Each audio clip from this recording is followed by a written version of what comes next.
एकदा सगळ्यांनी नामस्मरण करायचं.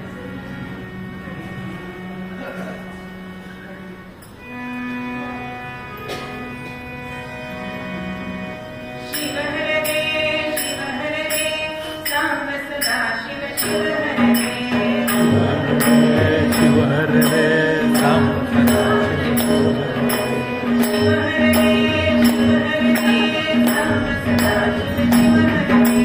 शिव हर रे शिव हर रे सांब सदा शिव शिव हर रे शिव हर रे शिव हर रे शिव हर रे सांब सदा शिव शिव हर रे शिव हर रे शिव हर रे शिव हर रे सांब सदा शिव शिव हर रे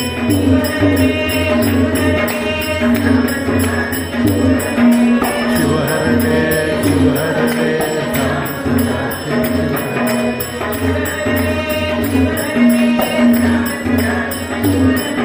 शिव हर रे शिव हर रे सांब सदा शिव शिव हर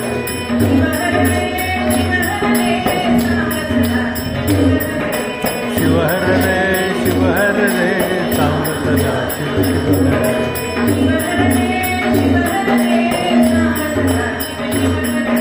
शिव हर रे शिव हर रे सांब सदा शिव शिव हर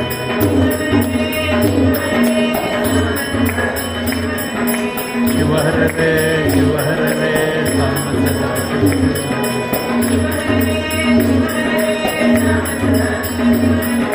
शिव हर रे शिव हर रे सांब सदा शिव शिव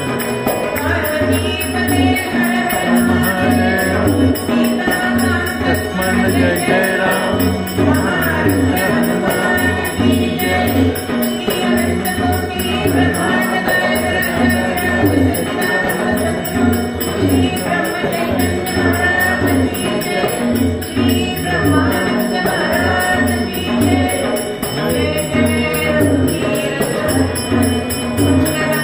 Thank you.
श्रीमते हर हर महादेव.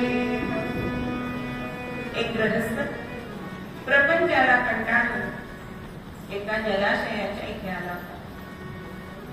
अहो धन नाही, पत्नी सगळे सोयरे काही घरामध्ये मान देत नाही.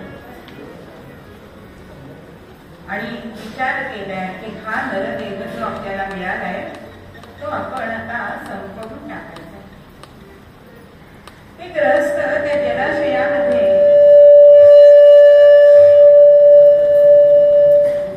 उडी मारणार एवढ्यामध्ये एक साधू महाराज तिथे येत आहेत. अरे थांब थांब, काय करतोस काय? तेव्हा तो ग्रहस्थ म्हणतायत की अगो या संसाराला मी कंटाळतो. इतकी संकट दुःख हा प्रपंच नको नकोसा झालाय. काय करू म्हणून मी माझा हा देह संपवून टाकतो. तेव्हा ते साधू म्हणतात अरे जन्मजन्मांतराचं पुण्य जेव्हा होतं तेव्हा हा नरजन्म प्राप्त होतो आणि अशा या नरदेहाला तू संपवून टाकतो. ते ग्रहस्थ म्हणतात मग काय करू तरी काय? हा भवसागर तरुण जाण्यासाठी उपाय काय? तेव्हा ते म्हणतायत शंकरांच्या चरण कमलाशिवाय हा भवसागर तरुण जाता येत नाही. शंकरांचे चरण कमल हीच ही नौका आहे भवसागर करायची. मंडळी आजचं ते निरूपणासाठी पद घेतलंय ते आहे राम जोशी यांचं. आपल्याकडे कवींचे प्रकार सांगितलेले आहेत. संत कवी, पंत कवी, दंत कवी. संत कवी म्हणजे दासगणू संत कवी आहेत.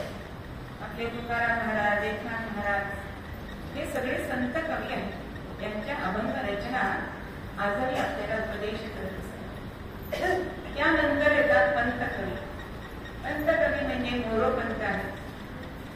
की असं म्हटलं जातं की मोरोपंतांची आर्या कीर्तनात आली नाही ते कीर्तनच नाही, असे हे पंत कवी. आणि तिसरे कवी सांगितले ते संत कवी म्हणजे शृंगारिक लावण्या लिहिणं किंवा फळ त्यासाठी ते काव्य तयार करतात त्याला संत कवी असं म्हणतात. तर हे राम जोशी हे संत कवी होते. पण काव्य अत्यंत उत्कृष्ट असं होतं की कोणीही त्यांच्या काव्यावर भुलावं. एक दिवस मोरोपंतांचं जिथे मुक्काम होता तिथे यांचा फळ आला आणि त्यांना असं वाटलं की आपलं काव्य ते मोरोपंतांनी ऐकावं. म्हणजे ते जाणकार आहेत ना, त्यांनी ऐकलं की त्यांची शाबासकी मिळाली की आपल्याला छान वाटलं. म्हणून त्यांनी निरोप पाठवलाय की असा असा संध्याकाळी कार्यक्रम आहे आणि आपण त्या कार्यक्रमाला यावं. पण मोरोपंतांनी असं सांगितलंय की मी नटाचं तोंड बघत नाही आणि ब्राह्मण नटाचं तर नाहीच नाही. मग राम जोशी काय करतात, त्यांना सांगतात की तुम्हाला आम्ही अशा ठिकाणी बसवतो की तुम्हाला माझं तोंड दिसणार नाही पण माझं काव्य तुम्हाला जवळ पडेल. झालं. ठरल्याप्रमाणे मोरोपंत सुद्धा या काव्याला कार्यक्रमाला गेले आणि कार्यक्रम सुरू झाला. आणि अशी काही त्यांनी काव्य रचना केली आहे की शेवटी मोरोपंतांना असं झालं की तो पडदा बाजूला केलाय आणि राम जोशींना कडकडून मिठी मारली. पण एक त्यांना सांगताय की एवढी तुम्हाला छान प्रतिभा, काव्य प्रतिभा आहे, मग हे शृंगारिक लावण्या करण्याकरता कशाला तुम्ही वाया घालवता? त्याच्यापेक्षा या भगवंताच्या रूप गुण याचे वर्णन करण्यासाठी तुम्ही तिचा वापर करा. तुम्ही कीर्तन करायला लागा. तेव्हा राम जोशी म्हणतात की मी कसं कीर्तन करणार, माझ्याकडे कीर्तनाचं काही साहित्य नाही. तेव्हा मोरोपंतांनी आपली आर्यारूपी कन्या त्यांना दिले आणि तेव्हा राम जोशींनी डग फोडून टाकलाय आणि तेव्हापासून त्यांची काव्य प्रतिभा त्या भगवंताचं वर्णन करण्यासाठी फक्त वापरात आहे. असे हे रामजोशी अनेक त्यांची पद ही ज्ञात आहेत. अनेक हरिदास ते निरूपणासाठी घेतात. त्यातलंच एक पद आपण आज निरूपणासाठी घेताय. ते म्हणतायत, भज भज भव जलती माझी मनुजा शिवा.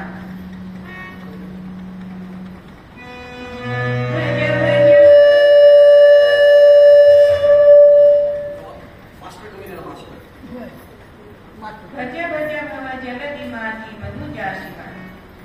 जलती म्हणजे समुद्र.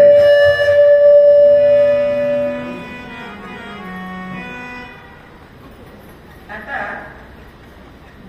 समुद्र असतो ना, साधा समुद्र असतो, त्यामध्ये आणि भवसागर त्याच्यामध्ये विठोबा आणणार की काय फरक आहे दोघांमध्ये. तर साधा समुद्र, लौकिक समुद्र जो आहे त्याचं पाणी काही प्रक्रिया करून पिता येतं, पण ह्या भवसागरातलं पाणी पिता येत नाही, कारण ते विषमय आहे. तर हे विषमय कशाने झालंय, तर मायेने झाले ना. याच्यामध्ये अनेक रत्न सापडतात, फारच बारीक झाला, पण भवसागरात फारच बारीक. म्हणून ह्या भवसागरामध्ये जी नौका आहे ती म्हणजे शंकरांचं शरण. म्हणून ते दोनदा शब्द वापरतायत, भज भज. म्हणजे एखादी गोष्ट ठामपणे सांगायची असेल तर आपण ती दोनदा म्हणतो. नको नको असं म्हणतो तुम्ही, तसं ते आपल्याला सांगतायत, भज भज. या शंकराला तुम्ही भजा, म्हणजे हा भवसागर तुम्ही तरून जाणार. मग ह्या शंकरांना भजायचंय, पण त्याच्यासाठी काहीतरी पूर्वतयारी करायला पाहिजे. मग पूर्वतयारी काय करायची, तर त्या पुढच्या चरणामध्ये ते आपल्याला सांगतायत, सांडुनी या विषय मन झड करी करी षडवी दमन. ते काय सांगतायत की विषयांचं बंधन करावं, मन म्हणजे मानती. बघा, आपण सुद्धा असं अन्न जेवलंय आणि काहीतरी पित्त वाढलाय, पोटात डोळ लागलाय आणि जर मानती झाली तर त्याच्यामध्ये आपला मोह राहतो का, नाही राहत. ते आपण परत खाऊ शकत नाही. मग ते जसं आपण त्याज्य करतो तसं विषयांना तुम्ही त्याज्य करा. म्हणजे विषय कोणते असतात, पंच विषय सांगितलेले आहेत. शब्द, स्पर्श, रूप, रस, गंध, हे 5 विषय सांगितले. अहो, एकेका विषयाला धरलं तरी सुद्धा मृत्यूची गाठ पडते. स्पर्शाला हत्ती बोललाय आणि तो पकडला जातोय. हरिण शब्दाला बोललाय म्हणून तो मारला जातोय. भुंगा हा कमळामध्ये अडकून मारला जातोय. चतुर हा अग्नीवरती पडून मारला जातोय. मग एक एक विषय जरी घेतले तरी सुद्धा मृत्यू येतो. मग माणूस हा प्राणी असा सांगितलाय की तो 5 विषयांचं सतत सेवन करत असतो. पण आपल्याला डोळ्याला चांगलं आवडत नाही, खराब गोष्ट आवडत नाही. स्पर्शाला 9 मुलाने काळजी असायला पाहिजे. म्हणून तर आपण एखाद्या प्रवासामध्ये जातो तेव्हा विचारतो की सगळी सोय चांगली आहे ना. डोळ्याला सुद्धा चांगलं असायला पाहिजे, गंधित असं रुची पण आपल्याला चांगली पाहिजे. मग असे हे विषय माणूस सतत सेवन करत असतो. म्हणून असं सांगितलेलं आहे की हे विषय कसे येतो, तर विकाळ विष ज्याच्या अंगामध्ये असतं, असं काळ सर्पाचं विष हे परवडलं, पण हे विषय परवडत नाही. अहो, ते एकाच माणसाला ज्याला ते डसतात ना त्यालाच ते कारवश करतात. पण ह्या विषयांकडे प्रत्येकाचं लक्ष जात असतं. आज आपण शब्दाला बोलतोय की नाही.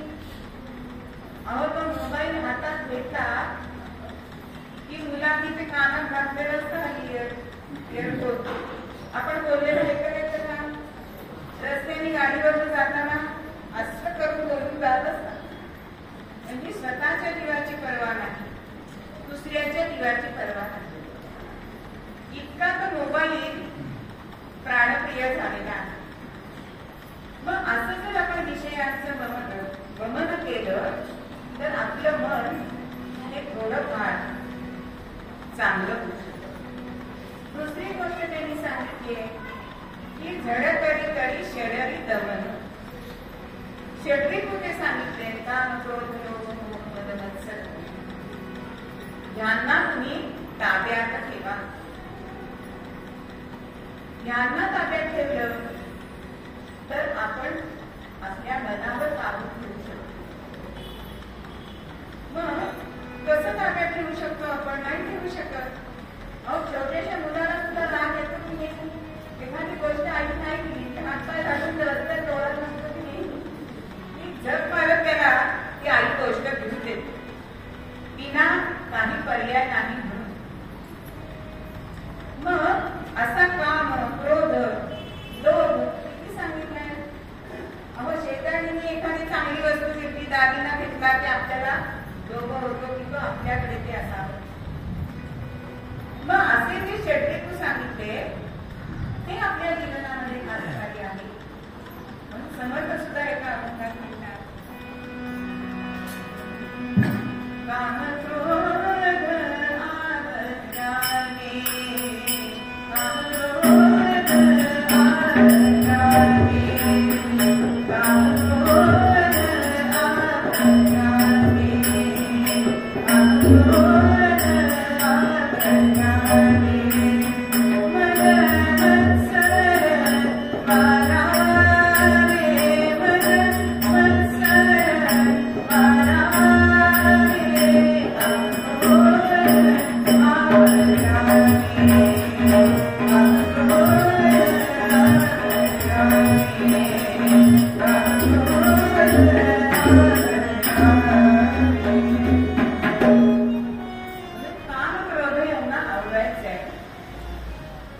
आणि मग काय होईल? तुमचं मन हे शुद्ध होईल, विमल होईल. आणि अशा शुद्ध मनाने ह्या गिरिजाधवाला म्हणजे गिरिजाचा पती जो शंकर आहे त्यांना तुम्ही भजायला तुमचं मन हे सुमन झालं पाहिजे. म्हणून एका श्लोकामध्ये असं म्हटलंय, शंकरास पूजिले सुमनाने, शंकरास पूजिले सुमनाने, शंकरास पूजिले सुमनाने, शंकरास पूजिले सुमनाने, भगवान पार्वती पते हरणे. आपले कवी इतके श्रेष्ठ आहेत ना की एकच ओळ आहे पण प्रत्येक ओळीचा अर्थ मात्र वेगळा आहे. शंकरास पूजिले सुमनाने, सुमन म्हणजे फूल. शंकरांना सुमनाने पूजा.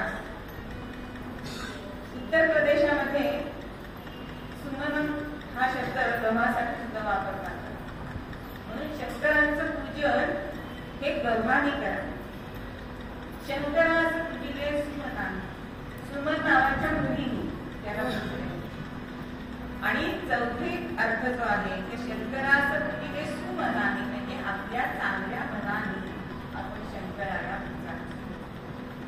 मग शंकरांना का पूजायचंय? तर शंकरोती इति शंकरः, जो सगळ्यांचं मंगल करतो, कल्याण करतो असा भगवंत म्हणजे शंकर आहे. अत्यंत आशुतोष आहे, थोडा सांब आहे, अशी अनेक नावं त्याची आपल्याला ज्ञात आहेत. मग हा शंकर हा सगळ्यांना पावत असतो. अगदी त्याची अजाणतेपणे त्याची सेवा झाली तरी सुद्धा तुम्ही मुद्दामून त्याचं पूजन केलं मनापासून तर तो पावतोच पावतो. पण अजाणतेपणे झालं तरी सुद्धा तो पावतो. आपल्याला ज्ञानाची कल्पना सगळ्यांना माहिती आहे की सकाळी लवकर शिकारीला निघालाय, पण महाशिवरात्र होती आणि लोक नमः शिवाय हा जप करतायत आणि तो कानावर पडलाय. आपलं सुद्धा असं होतं, एखादं गाणं आपण सकाळी ऐकतो आणि दिवसभर ते आपल्या तोंडामध्ये येत. तसं हा ओम नमः शिवाय मंत्र या व्याधाच्या मुखातून चालतो. शिकार मिळाली नाही म्हणून उपवास धरलाय.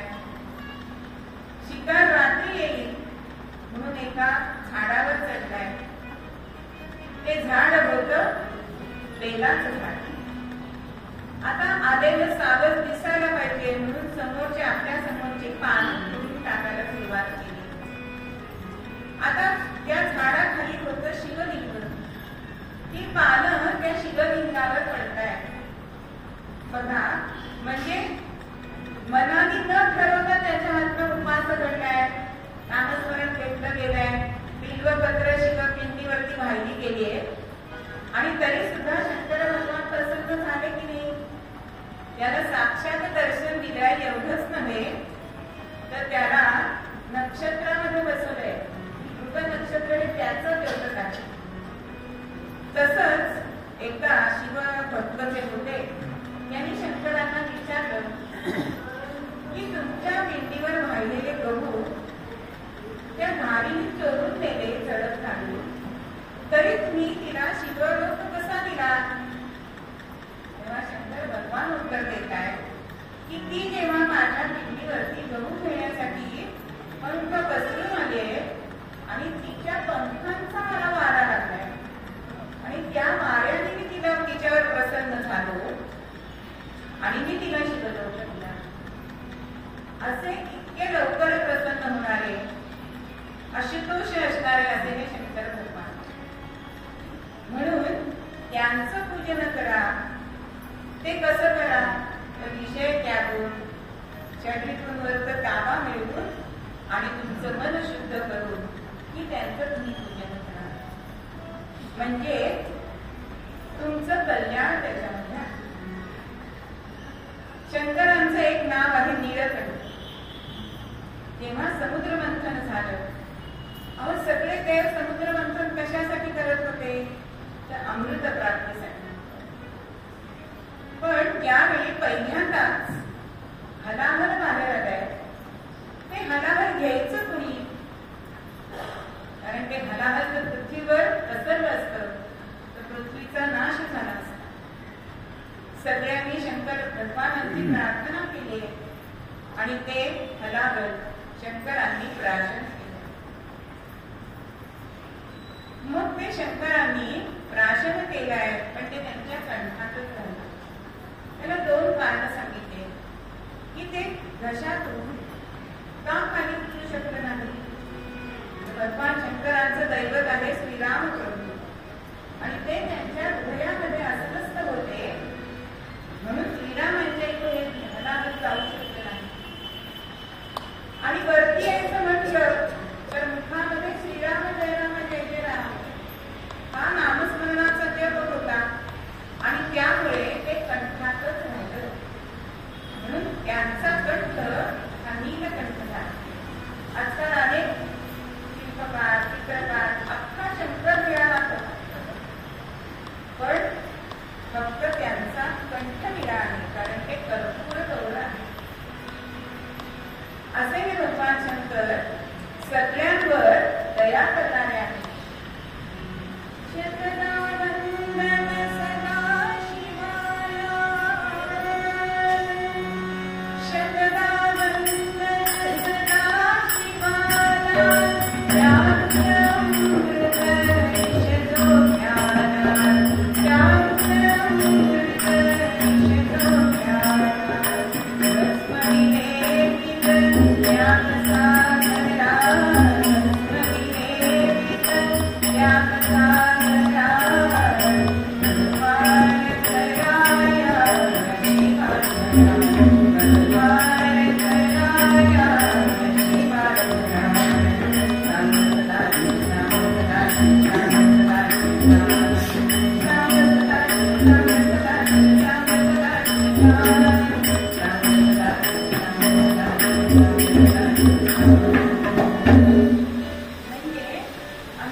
सगळ्या भक्तांवर प्रसन्न होणाऱ्या किंवा यांचं वैशिष्ट्य काय आहे तर ते मोक्षदायी अशी देवता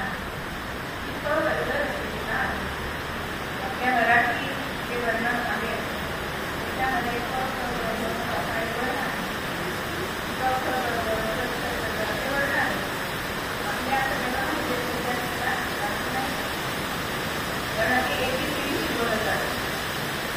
पण असा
तर त्याला अनन्य भूमी शरण जायचंय.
पण महाराज म्हणतात की नाही की परमार्थ खरं म्हणजे 24 तास दिलेले आहेत प्रत्येक माणसाला. अहो घरकाम करून करून किती लागली वेळ? 24 तास म्हणजे 4 तासामध्ये सगळं घरातलं काम होतं. किती केअरफुल वगैरे केलं तरी सुद्धा. पण उरलेला वेळ आपण रामभजन, शंकर भजन, देवतेचं भजन करण्यात घालवतो का? नाही ना. आपण काय करतो? कान बघून सिरियल बघू असं करतो. मग जो आपल्याला वेळ मिळालाय त्याचा सदुपयोग करायला पाहिजे. मग असं जर आपलं असेल म्हणून महाराज म्हणतात की आपण बरोबर उलट करतो. सगळ्या स्त्रिया जेव्हा भाकरी करायला पीठ देतात तेव्हा पिठाचं प्रमाण किती असतं आणि मिठाचं प्रमाण किती असतं. तसं महाराज उदाहरण देतात की परमार्थ करताना पिठा एवढा असावा आणि प्रपंच करताना मिठा एवढा असावा. पण आपण काय करतो? पिठा एवढा प्रपंच करतो आणि मीठ घातलं नाही घातलं एवढाच परमार्थ करतो. पण परमार्थ केल्याशिवाय त्याच्याकडे मन वळवल्याशिवाय आपल्याला मुक्ती नाही. म्हणून रामऋषी म्हणतायत की अरे हे जीवा सावध हो आणि शंकर गुरु बाप माझ. गुरु माता पिता जसं आपलं कल्याण चिंतात तसं हे शंकर भगवान हे आपलं कल्याण चिंतात. म्हणून ते शेवटच्या ओळीत सांगतायत की चिंतुनी कवी राम उपाय हृदयी निवारा. सगळे संत हे स्वानुभवावरून ही पद घेतात. त्यांचा स्वतःचा अनुभव ते सांगतायत की मी जेव्हा हे शंकरांचे चरण समजले मनामध्ये चिंतले तेव्हा काय मला प्राप्त झाली की हृदयी निवारा. आज माणसाला विश्रांती नाहीये बघा. सगळी धडपड त्या पैसा मिळवण्यासाठी केली जाते. अहो डबल ड्युटी करतात, हप्ते भरून 2-2 जॉब घेतात, पण त्याचा उपभोग घेतं का कोणी? उपभोग पण घेतात. घरी काम करायला ठेवतात त्या पदार्थाला जवळ असतात दुपारचं. मग तुमच्या मनाला जर विश्रांती हवी असेल, तुमचं मन निवायला हवं असेल तर तुमच्या मनाला विसावा लागेल. कारण शरीराला विश्रांती आवश्यक आहे पण मनाला विसावा लागतो. नुसतं हॉटेलचं नाव विसावा तुझं अंतःकरणात नाही लागत. ते आपल्याला वेगवेगळं विसावा मिळत नाही. पण तो विसावा आपल्याला कुठे मिळतो? भगवत चरणाशी मिळतो. म्हणून असा विसावा जर तुम्हाला हवा असेल जसा तो मला मिळालाय असे रामकृष्ण म्हणतात की चिंतुनी कवी राम उपाय हृदयी निवारा. म्हणून झटकन तू ह्या शंकरांचे चरण कमल आपल्या हृदयामध्ये पुढं धरून घे. मन तुझं शुद्ध कर आणि तेव्हा तुझा भवसागर तरुण जाणार. कारण मोहमाया ह्या भवसागरामध्ये असल्याने हा जीव ह्या भवसागरामध्ये गजांच्या आपण. पण मोक्षदायिनी अशी ही शंकर देवता आहे ती मात्र तुम्हाला त्याच्यानं वाचवते. म्हणून शंकर नाम सदा तुम्ही घ्या. तुमची पोटी भस्म पापर भस्म होऊन जातील. श्रीधर स्वामी तर म्हणतात एका श्लोकामध्ये शास्त्राभ्यास नको, स्तुतीपण नको, तीर्थास जाऊ नको, योगाभ्यास नको, व्रतेमत नको, वेद वेदी नको, काळाचे भयमानसी धरू नको, दृष्टांत शत्रू नको, ज्याची या स्मरणे पतीत धरती तो शंभू सोडू नको.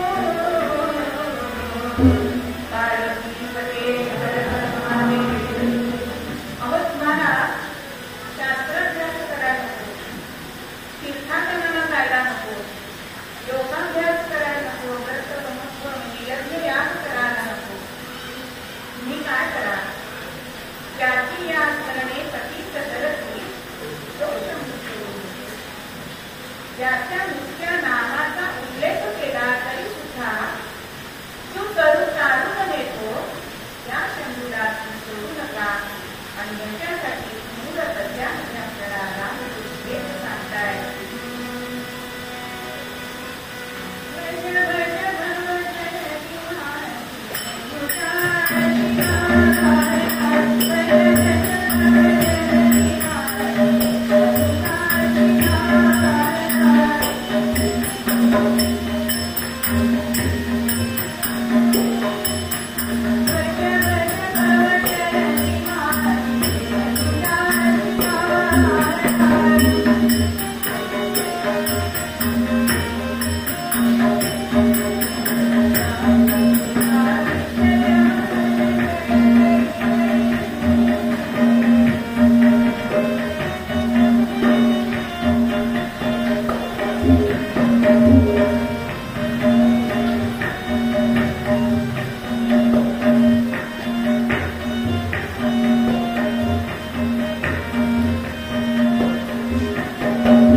नामाचा सद्गुरु समर्थ चरणांचा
Thank you.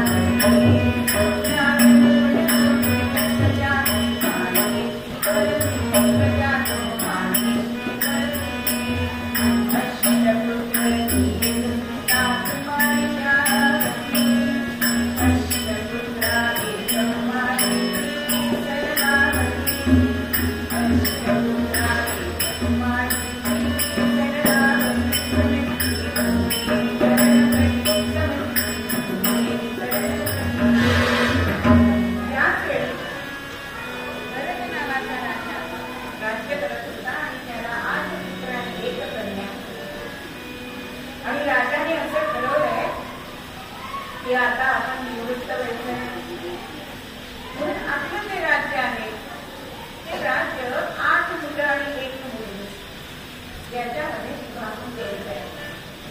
म्हणून आपल्या गुरुने 8-9 भाग केले आणि त्याचा अगदी दक्षिणेकडचा भाग या मुलीला मिळाला. अत्यंत रूप सुंदरी अशी असणारी त्रिपुर सुंदरी तिची कांती लखलखत्या सोन्याप्रमाणे ही सूर्याला सुद्धा आपल्या कांतीची लाज वाटावी इतकी तिची कांती सुंदर होती, जणू काही यज्ञामधून पडत होती. अशी ही गौरकांती असणारी अत्यंत सुस्वरूप असणारी त्याचप्रमाणे भावनांबरोबर रणयुद्ध आहे अशी ही कन्यका. तिचं नाव होतं पुण्याक्षी आणि ही राज्यावर बसली. आता सर्वांप्रमाणे या राजाला सुद्धा असं झालंय की हिला वर कुठून आणायचा, त्या योग्यतेचा वर कुठून आणायचा. तिचं सौंदर्य बघून सांगू देव देवता आयस्य गंधर्व सगळे जण ती आपल्याला प्राप्त व्हावी याच्यासाठी जातात. पण जसा बाणासूर शिवभक्त होता तशी ही सुद्धा शिवभक्त होती. शिव आपल्याला करून मिळावे म्हणून तपश्चर्या करत होती. आणि असं सगळं असताना त्या विवाह ठरला. सर्वान करणाऱ्या बाणासुराचा वध कसा होणार. सर्व देवतांना काळजी पडली आहे. सगळे ब्रह्मदेवाकडे गेले. ब्रह्मदेवांना सांगताय हा विवाह होता. पण ब्रह्मदेव म्हणजे मी लग्नाच्या बाजू वाचतो ओळख नाही. मग आता मी कोण व्यक्ती करेल हा विवाह होईल.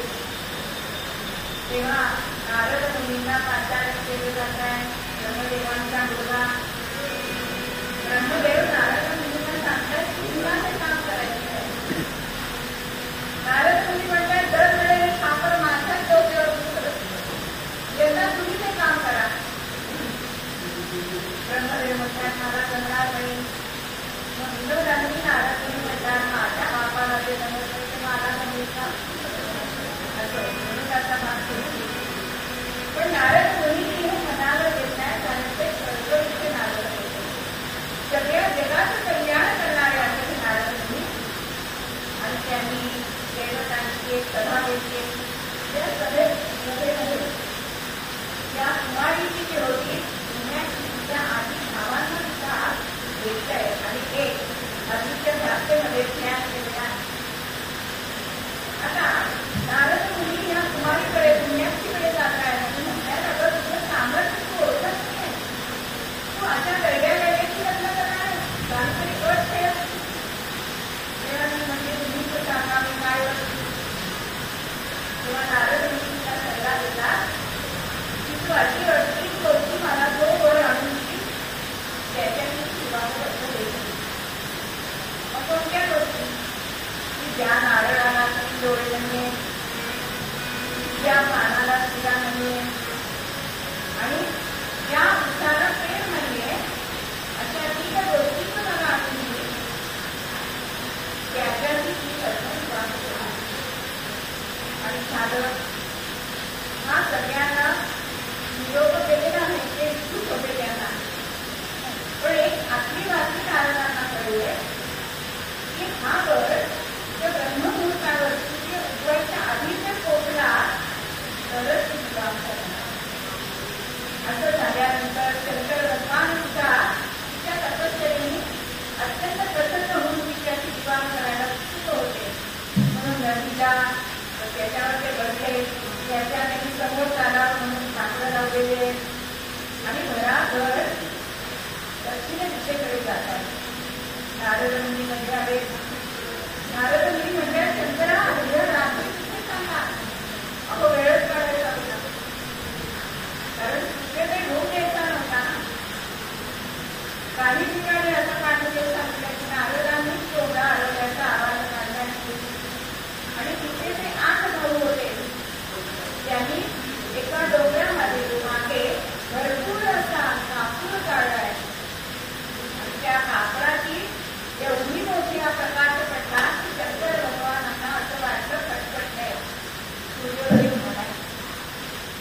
बाणाच्यावरती अनेक प्रकारच्या रंगावली काढलेल्या होत्या, दाराची लेकूरवाड्या केली बांधलेल्या होत्या.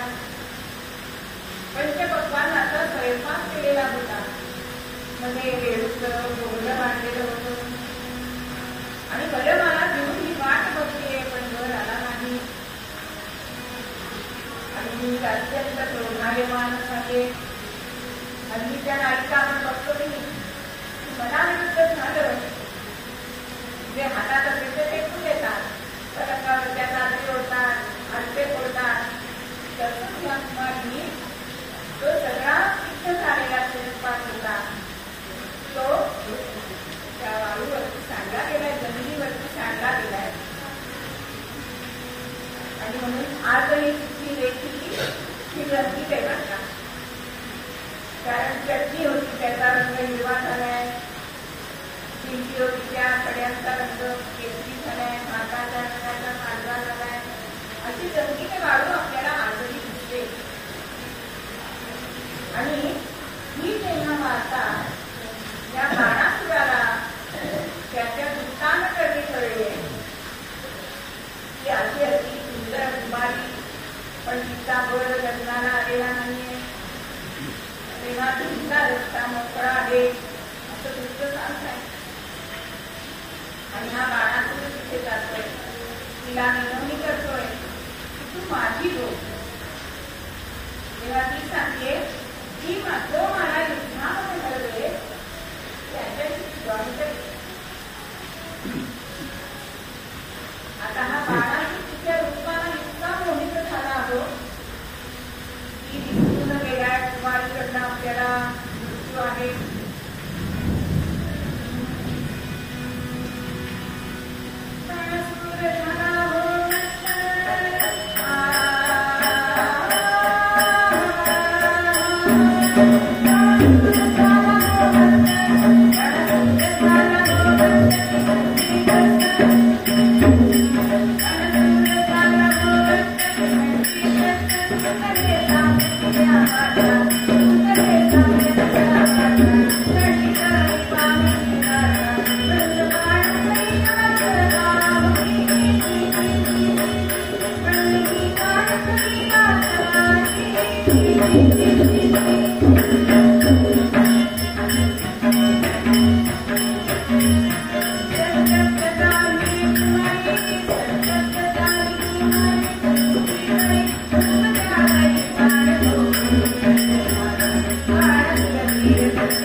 त्याशिवाय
पार्वतीचाच अवतार आहे. आधी माया आधी शक्ती अशी ही असणारी कन्याकुमारी. तिचं दर्शन घेण्याचं जात आणि दक्षिण देशामध्ये रावणकोर म्हणून हा त्रिकोणी आठवत नाही. आणि या कन्याकुमारीचं असं वैशिष्ट्य सांगितलं जातं की कोजागिरी पौर्णिमेला इथे सूर्यास्त आणि चंद्राचा उदय हा एका वेळेला आपल्याला दिसतो. म्हणजे एकीकडे सूर्यास्त होतोय आणि इकडनं चंद्र उदयाला येतो. तिथल्या सागरांचं सुद्धा रंग वेगवेगळे आहेत. ते 3 रंग आपल्याला दिसतात. त्यातला जो काळा रंग आहे तो तिच्या अश्रूंचा आहे, कारण नष्ट झाला एवढं राहणार नाही. अशी ही कन्याकुमारीची कथा. आणि ही दक्षिणेकडचं आपलं सगळ्यांचं संरक्षण करत असते. अशी ही कन्याकुमारी. ती सुद्धा शिवभक्त होती. जसा बाणासूर शिवभक्त होता, दोघांनाही शंकरांनी याला सुद्धा मोक्ष दिलेला आहे. आणि त्यासाठी सुद्धा तो जवळच 3 किलोमीटरवर थांबलेला आहे. म्हणून जर आपण सुद्धा या शिवाची भक्ती केली, त्याला भजलं, तर आपल्याला सुद्धा मोक्ष नाही का मिळणार? हेच आपल्या मूळ पद्यामध्ये आपल्याला रामकृष्ण सांगतात.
Thank you.